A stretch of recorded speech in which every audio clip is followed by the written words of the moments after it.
friends, welcome to PN Creations. ഇന്ന് ഞാൻ ഇവിടെ ചിക്കൻ പോപ്കോൺ ആണ് ചെയ്യാൻ പോകുന്നത്. അപ്പോൾ നമുക്ക് അത് എങ്ങനെയാണ് ചെയ്യാൻ നോക്കാം. അതിനുവേണ്ടി ഞാൻ ഇവിടെ ഒരു 1/2 kg boneless ചിക്കൻ ആണ് എടുത്തിരിക്കുന്നത്. അത് ഇതുപോലെ ചെറിയ പീസായി കട്ട് ചെയ്ത് വേണം എടുക്കാനായിട്ട്. നിങ്ങൾ വലിയ പീസാ എടുക്കുന്നെങ്കിൽ ലെഗ് പീസ് എടുക്കുന്നതാണ് നല്ലത്. അപ്പോൾ നമുക്കിത് ആദ്യം ഇത് മാരിനേറ്റ് ചെയ്തു വെക്കണം. അപ്പോൾ അതിലേക്ക് നമുക്ക് എന്തൊക്കെയാ വേണ്ടതെന്ന് നോക്കാം. 1 സ്പൂൺ മുളക് പൊടി, 1/2 സ്പൂൺ കുരുമുളക് പൊടി, പിന്നെ വേണ്ടത് നമുക്ക് ജിഞ്ചറും ഗാർലിക്കും ആണ്. അതിന്റെ പൗഡർ ഉണ്ടെങ്കിൽ അതാണ് നല്ലത്. അപ്പൊ ഞാൻ ഇവിടെ എടുത്തിരിക്കുന്നത് ഒരു പീസ് ഉള്ളിയും ഒരു 2-3 അല്ലി വെളുത്തുള്ളിയും ഒരു പീസ് ഇഞ്ചിയും കൂടെ മിക്സിയിൽ ചതുക്കി എടുത്താണിത്. അതിന്റെ ജ്യൂസാണിത്. അതൊരു 2 സ്പൂൺ ഒഴിച്ചു കൊടുക്കാം. പൗഡറാ വേണ്ടെന്നുണ്ടെങ്കിൽ ഇങ്ങനത്തെ പൗഡർ സൂപ്പർ മാർക്കറ്റിൽ മേടിക്കാൻ കിട്ടും, അതിട്ടാലും മതി. ഇനി വേണ്ടത് 2 മുട്ട, 1/2 സ്പൂൺ ഉപ്പ്, 1 സ്പൂൺ സോയാ സോസ്, ഇത് ഓപ്ഷണൽ ആണ്. പിന്നെ ഇങ്ങനത്തെ ഒരു കപ്പില് ഒരു 1/2 കപ്പ് പാല്. ഇനി ഇതെല്ലാം കൂടെ ഒന്ന് മിക്സ് ചെയ്തെടുക്കണം. അപ്പൊ ഇത് നന്നായി മിക്സായി വന്നിട്ടുണ്ട്. ഇതിലേക്ക് നമുക്ക് 2 സ്പൂൺ വിനാഗിരി കൂടെ ഒഴിച്ചു കൊടുക്കാം.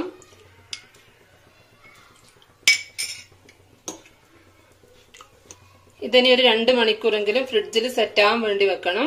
2 മണിക്കൂർ കൂടിപ്പോയാൽ കുഴപ്പമൊന്നുമില്ല, പക്ഷെ മിനിമം 2 മണിക്കൂറെങ്കിലും വെച്ചാല് ഇതൊന്ന് സോഫ്റ്റ് ആയി വരും. ഇപ്പൊ നമ്മളെ ചിക്കൻ സെറ്റായി വന്നിട്ടുണ്ട്. 2 മണിക്കൂറായി ഫ്രിഡ്ജിൽ വെച്ചിട്ട്. അപ്പൊ നമുക്ക് വേറൊരു ബൗളിലോട്ട് ഇതിന് കോട്ടിങ്ങിന് വേണ്ടി 2 കപ്പ് മൈദ, ഇത് 100 ml കപ്പാണ്. അപ്പൊ ഇതുപോലത്തെ 2 കപ്പ് മൈദ എടുക്കാം.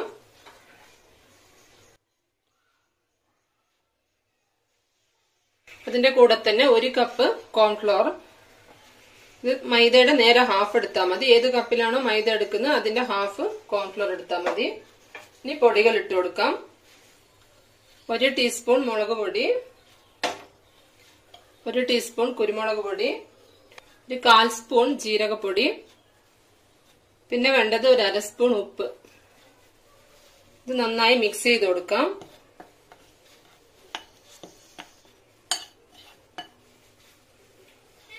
ഇത് നന്നായി മിക്സ് ചെയ്തതിന് ശേഷം നമുക്ക് ചിക്കൻ ഓരോ പീസേ അതിലോട്ട് ഇട്ട് കൊടുക്കണം.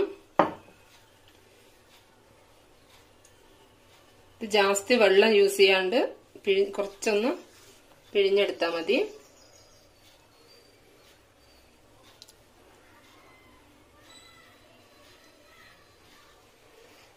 ഇതിലോട്ട് മിക്സ് ചെയ്ത് കൊടുത്തിട്ട്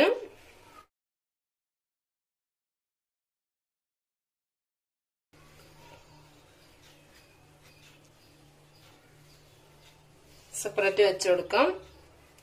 ചെറുതായി ഒന്ന് മുട്ടി കൊടുത്താൽ മതി. ഇത് ഫസ്റ്റ് കോട്ടിംഗ് ആണ്. ഇനി ഒരു കോട്ടിംഗ് കൂടി വരാനുണ്ട്. ഇതുപോലെ എല്ലാം നമുക്ക് ഇതിലോട്ട് ഇട്ട് കൊടുക്കാം.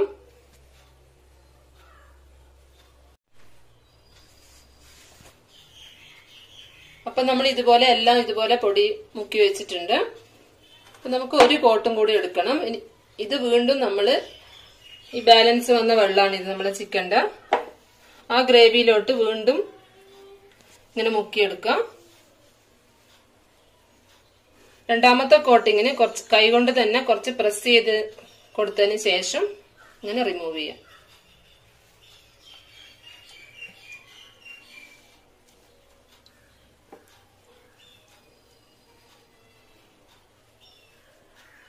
ഇത് ചെയ്യുമ്പോൾ ഇടയ്ക്ക് കൈ ഒന്ന് വാഷ് ചെയ്ത് കൊടുത്താൽ മതി, അല്ലാണ്ട് ഇത് ചെയ്യാൻ ബുദ്ധിമുട്ടായിരിക്കും.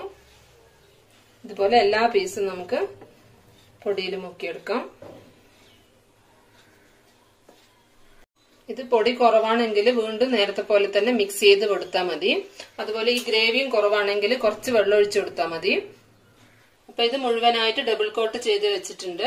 ഡബിൾ കോട്ട് ചെയ്ത് കഴിഞ്ഞാൽ ഇത് നമ്മളെ KFC ചിക്കൻ പോലെ മേലത്തെ ലെയർ നല്ല ക്രിസ്പി ആയിട്ട് വരും.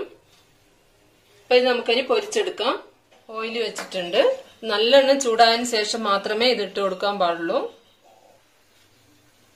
എണ്ണ നന്നായി ചൂടായിട്ടുണ്ട്. ഇനി ഓരോന്നായി നമുക്ക് ഇതിലോട്ട് ഇട്ട് കൊടുക്കാം.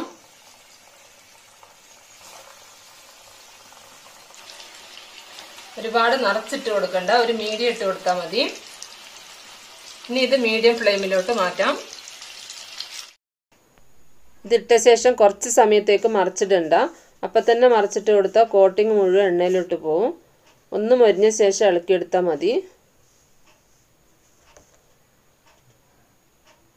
ഇതിപ്പം നമുക്ക് വേണമെന്നുണ്ടെങ്കിൽ ഹാഫ് ബോയിൽ ആയ ശേഷം ഇത് നമ്മൾ മാറ്റി വെക്കുകയാണെങ്കിൽ തണുത്ത ശേഷം നമ്മൾ ഫ്രിഡ്ജിൽ വെച്ചിട്ട് ഒരു 4-5 ദിവസം നമുക്ക് യൂസ് ചെയ്യാൻ പറ്റും. ഒരു കവറിലിട്ട് വെച്ചാൽ മതി. അത് പിന്നെ നമ്മൾ റീയൂസ് ചെയ്യുമ്പോൾ വീണ്ടും എണ്ണയിലൊന്നും ഇട്ട് മൊരിച്ചെടുത്താൽ മതി. ഇതിപ്പോൾ സുമാറായി വന്നിട്ടുണ്ട്. ഇത് മീഡിയം ഫ്ലെയിമിൽ ഇട്ടിട്ട് മിനിമം ഒരു 3-4 മിനിറ്റോളം ഒന്ന് മൊരിച്ചെടുക്കണം. ഫുൾ ഫ്ലെയിമിൽ ഇട്ട് കഴിഞ്ഞാൽ കോട്ടിങ് മാത്രമേ മൊരിഞ്ഞു വരൂ, ചിക്കൻ വെന്തിട്ടുണ്ടാവില്ല, ഉള്ളു വേവാതെ ഇരിക്കും. ഇത് രാവിലത്തെ ആവശ്യത്തിനാണെങ്കിൽ രാത്രി നമ്മളിത് ഫ്രിഡ്ജിൽ സെറ്റാകാൻ വേണ്ടി വെച്ചാൽ മതി. അപ്പോൾ ഇതായിട്ടുണ്ട്. അപ്പോൾ ഇത് നമുക്ക് വേറൊരു പാത്രത്തിലോട്ട് മാറ്റാം. അപ്പം നമ്മൾ ചിക്കൻ റെഡി ആയിട്ടുണ്ട്. ഇത് ചെയ്ത് നോക്കി ഇതിൻ്റെ ഫീഡ്ബാക്ക് നിങ്ങൾ അറിയിക്കണം. അപ്പം നിങ്ങൾക്ക് എൻ്റെ വീഡിയോ ഇഷ്ടമായെങ്കിൽ ലൈക്ക് ചെയ്യണം, സബ്സ്ക്രൈബ് ചെയ്യണം. അപ്പോൾ നമുക്ക് അടുത്ത വീഡിയോ ആയിട്ട് കാണുന്നവരെ ബൈ ഫ്രണ്ട്സ്.